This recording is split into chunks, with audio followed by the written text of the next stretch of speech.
Good morning students. BEd first year के paper contemporary India and education समकालीन भारतीय समाज और शिक्षा के अंतर्गत हम लोग श्री अरविंद घोष के शिक्षा दर्शन के बारे में अध्ययन कर रहे थे। कल हम लोगों ने उनका जीवन परिचय और उनके जीवन दर्शन के बारे में अध्ययन किया था। आज हम देखने वाले हैं कि उनका शिक्षा दर्शन क्या था, किस आधार पर उनके शैक्षिक विचार निकल कर आए और उनके शिक्षा सिद्धांत क्या थे। तो अरविंद घोष का जो शिक्षा दर्शन था,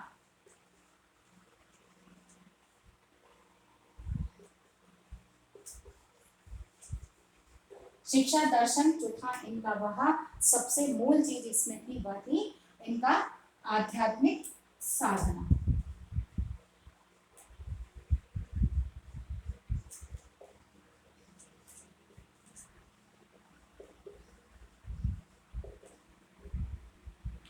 ठीक है ना, आध्यात्मिक साधना पर ये विशेष बल देते थे, यानी कि उनका शिक्षा जो दर्शन था उसमें आध्यात्मिक साधना पर बल दिया गया, जिसमें उन्होंने योग और ब्रह्मचर्य, योग व ब्रह्मचर्य पर बल दिया कि शिक्षा का जो है, शिक्षा अर्जित करने के लिए अनिवार्य है कि योग का सहारा लिया जाए और ब्रह्मचर्य व्रत का पालन करके और शिक्षा को अर्जित किया जाना चाहिए। इसीलिए इनका जो शिक्षा दर्शन था वो आध्यात्मिक साधना पर आधारित था या उसका समर्थन था। दूसरी बात है अंतर्निहित शक्तियों का विकास।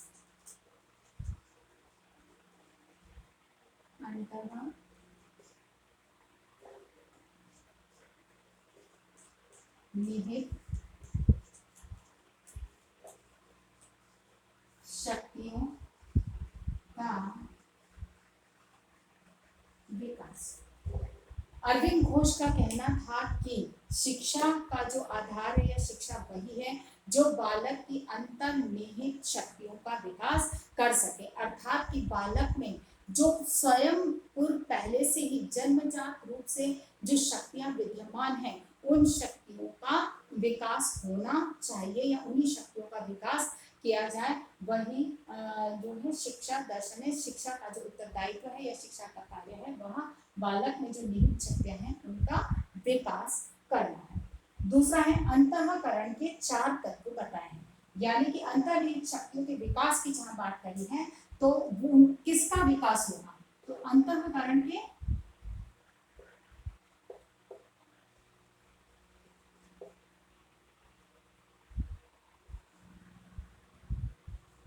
अंतःकरण के 4 तत्व, ठीक है ना।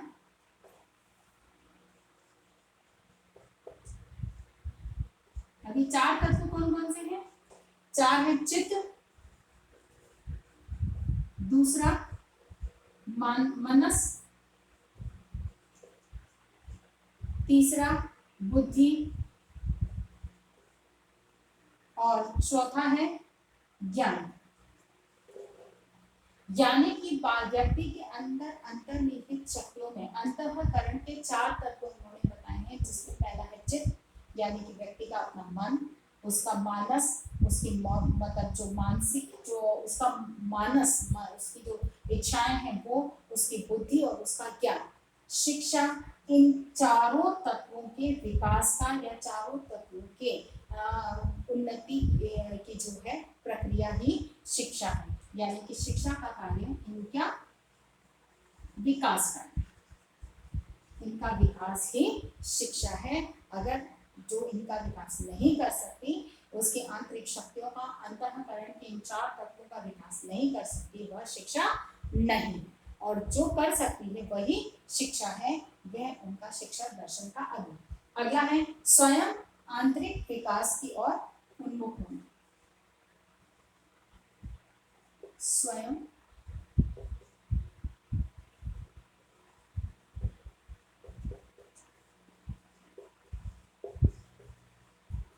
विकास हेतु प्रेरित है, ठीक है ना। यानी कि व्यक्ति स्वयं अपनी आंतरिक जो विकास है, आंतरिक शक्तियों के विकास के लिए प्रयास करे। जब तक व्यक्ति स्वयं नहीं प्रयास करेगा तब तक वो अपने लक्ष्य को हासिल नहीं कर सकता है। इसीलिए अरविंद का मानना था कि व्यक्ति के स्वयं अंतर्निहित शक्तियों के विकास के लिए स्वयं को ही प्रयास करने होंगे या करने चाहिए। वही मतलब व्यक्ति शिक्षा वही जो व्यक्ति को स्वयं प्रयास करने का प्रशिक्षण प्रदान कर सके। अगला है व्यक्ति के विकास में राष्ट्रीय और वैश्विक कल्याण। राष्ट्रीय व विश्व कल्याण, ठीक है ना। राष्ट्रीय व विश्व कल्याण ही शिक्षा का माध्यम है, या यूं कहा जाए कि शिक्षा वही है जो व्यक्ति में राष्ट्रीय और विश्व कल्याण के गुणों का विकास कर सके। इसी आधार पर उन्होंने शिक्षा के सिद्धांतों का प्रतिपादन किया, क्योंकि शिक्षा दर्शन से बात स्पष्ट हो जाती है कि वे किस तरह की शिक्षा चाहते थे। कि सबसे मूल बात जो उनकी शिक्षा में थी वही यही थी कि व्यक्ति की अपनी अंतर्निहित शक्तियों का विकास कर सके और वो स्वयं प्रयास करे, तभी वह संभव हो सकता है। इसीलिए उनके जो शिक्षा के जो सिद्धांत हैं वो उसी के ऊपर आधारित होते हैं, या उसी बात को पूर्ण करने के लिए शिक्षा के सिद्धांत सहयोग करते हैं। तो घोष के जो शिक्षा सिद्धांत में सबसे पहली बात थी शिक्षा बाल केंद्रित।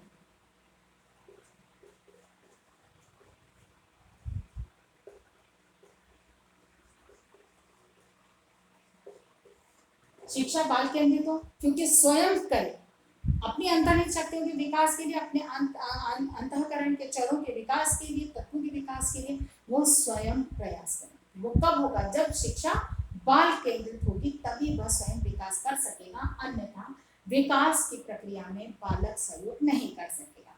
क्यों? कि जब तक शिक्षा का जो उसको स्वयं शिक्षा बालक को इस सब विकास के लिए तैयार नहीं कर सकती, तब तक उस बालक अपना विकास नहीं कर सकता, स्वयं किसी कार्य को नहीं कर सकता। इसीलिए शिक्षा का पहला सिद्धांत जो है वो बाल केंद्रित है, यानी कि बालक को केंद्र में रखकर ही शिक्षा का स्वरूप निर्धारित होना चाहिए। तो चारित्रिक और नैतिक विकास,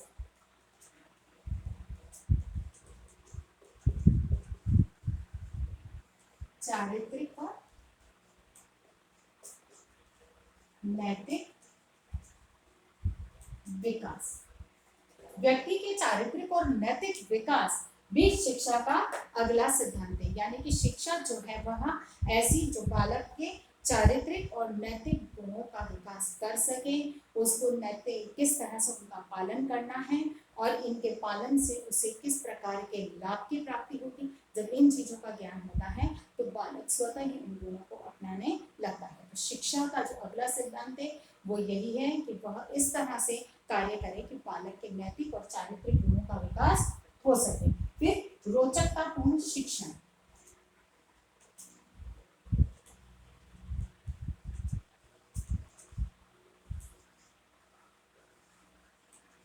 शिक्षा रोचकतापूर्ण होनी चाहिए। अगर उसमें रोचकता नहीं है तो निश्चित है कि बालक स्वयं मन से, या कहते हैं ना कि उसका वो मन से, उसके चित्त से वो उसके लिए अग्रसर हो, ऐसा नहीं है। इसीलिए जब तक शिक्षा में रोचकता नहीं होगी या वो रुचिपूर्ण ढंग से बालक के सामने नहीं रखी जाएगी, तो बालक उसको अर्जित करने के लिए, उसके बारे में सुनने के लिए भी तैयार नहीं होगा।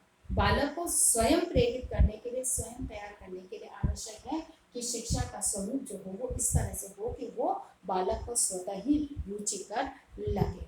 चाहे उसको प्राकृतिक रूप से स्वयं सीखने के अवसर दिए जाएं, या उसे कोई ऐसे प्रयोग दिए जाएं जो कि उसकी अपनी रुचि के क्षेत्र से संबंधित हो, तो बालक स्वयं आगे बढ़कर उसमें कार्य करने लगता है। इसे रोचकपूर्ण शिक्षा का होना अनिवार्य है। अगली बात आती वो है सर्वांगीण विकास।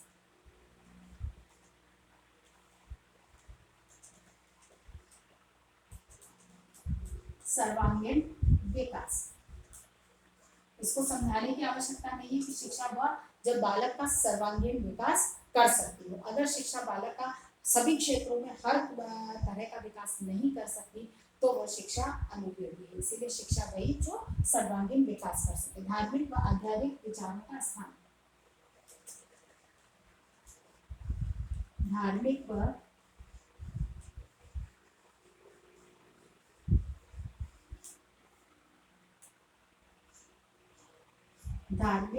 आध्यात्मिक विचारों को स्थान।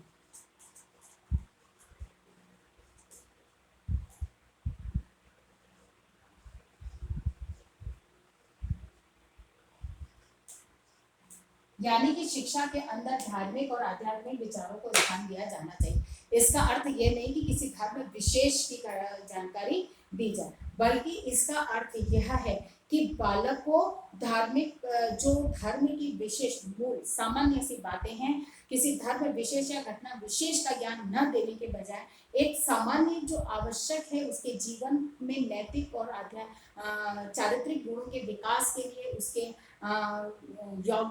योगात्मक दृष्टिकोण से या एक कहा जाए कि मनोवैज्ञानिक दृष्टिकोण से उसके विकास के लिए जिस एकाग्रता की आवश्यकता है या जिस गुणों की आवश्यकता है, उन गुणों के विकास के दृष्टिकोण से धार्मिक और आध्यात्मिक शिक्षा बालक को प्रदान की जानी चाहिए, न कि किसी एक धर्म विशेष या विशेष घटना पर आधारित, बल्कि सामान्य जो है सामान्य ज्ञान बालक को धार्मिक शिक्षा प्रदान की जानी चाहिए। अगली बात है शिक्षा मातृभाषा में।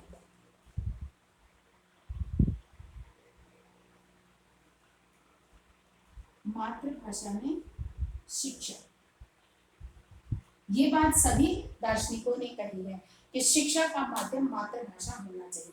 अन्य किसी भाषा में अगर शिक्षा प्रदान की जाती है तो बालक आगे बात भी नहीं समझ पाता है, इसीलिए अनिवार्य है कि शिक्षा मातृभाषा में प्रदान की जाए, जिसे बालक बचपन से बोलता सुनता चला आए। अगली बात है चिंतनशीलता का विकास।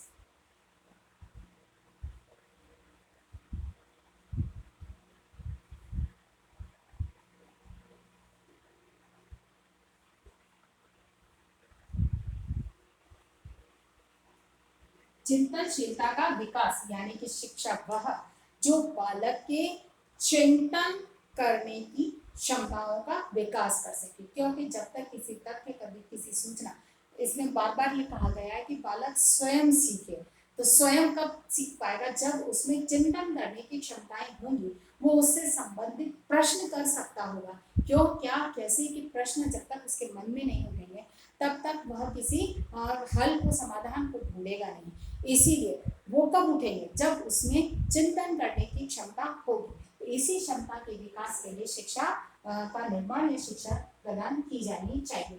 फिर है शिक्षक मित्र व पथ प्रदर्शक। शिक्षक मित्र व पथ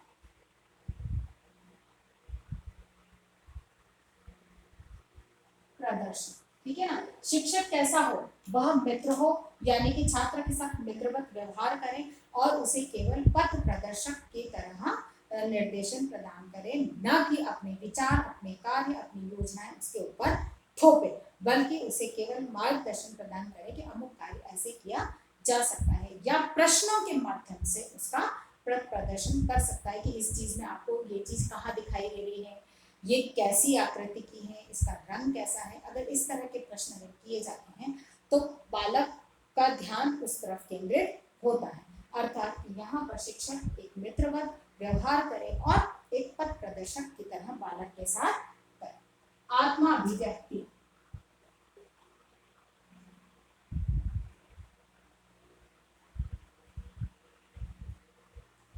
आत्मा अभिव्यक्ति यानी कि शिक्षा वह जब बालक को आत्म अभिव्यक्ति, स्वयं के विचार, मान्यताएं, गुण को अभिव्यक्त कर लेने की क्षमताओं का विकास कर सके। कई चीजें बालक के मन में होती है, वो उसको स्पष्ट नहीं, जैसे कि बालक कुछ कार्य कर रहा है और हमने डांट कर उसको चुप कर दिया, या बालक, जैसे दो बालक आपस में बातें कर, हमने डांट कर चुप कर दिया, तो बालक के मन में क्या है वो स्पष्ट नहीं कर पाएगा, ना हमें कह पाएगा, वो वही बात समाप्त हो जाएगी। बल्कि शिक्षक को क्या करना चाहिए? मित्रवत व्यवहार करते हुए दो बच्चों के संवाद को सुनना, समझना चाहिए और पूरी कक्षा के साथ शेयर करना चाहिए, पूरी कक्षा के साथ साझा करना चाहिए और बाकी बच्चों से भी उससे संबंधित विचारों को हासिल करना चाहिए। तो ऐसे में क्या होगा कि आत्म अभिव्यक्ति करने के गुणों का बालक में विकास होगा कि वो क्या सोचता है किसी भी चीज के बारे में, उसके बारे में वो खुलकर सबको अभिव्यक्ति दे सके। इसीलिए शिक्षा वह जो बालक में आत्म अभिव्यक्ति के गुणों का विकास कर सके। अंतिम बात है इंद्रिय संयम और ब्रह्मचर्य पर बल।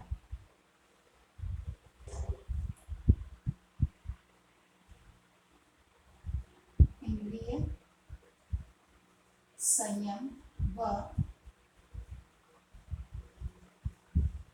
ब्रह्मचर्य पर बल, यानी कि इंद्रियों का संयम, यानी कि अपनी इंद्रियों को नियंत्रित करने का गुण विकसित हो और ब्रह्मचर्य का पालन करने की एक आंतरिक क्षमता का बालक में विकास कर सके, शिक्षा वही है। अर्थात शिक्षा का जो सिद्धांत है वो अगला सिद्धांत यही है कि बालक में अपनी इंद्रियों को नियंत्रित करने और ब्रह्मचर्य के व्रत के पालन के लिए प्रेरणा प्रदान कर सके, ऐसी शिक्षा हमें चाहिए। आज हमने यहाँ पर अरविंद घोष के अनुसार शिक्षा की जो उनका शिक्षा दर्शन और उसकी शिक्षा संबंधी सिद्धांतों की हमने चर्चा की।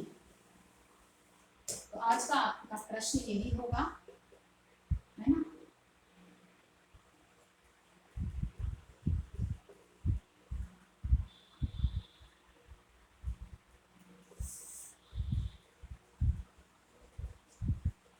अरविंद घोष की शिक्षा दर्शन की चर्चा करते हुए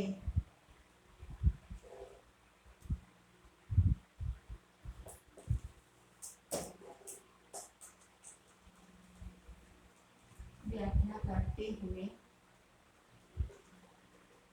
शिक्षा संबंधी सिद्धांतों को स्पष्ट कीजिए। ठीक है, अपनी बात को समाप्त करने से पहले कोविड-19 की इस महामारी के दौर में अपने आप को सुरक्षित रखें। बहुत अधिक आवश्यकता होने पर घर से निकलें, घर से बाहर निकलते हैं तो 3 बातों का ध्यान रखें।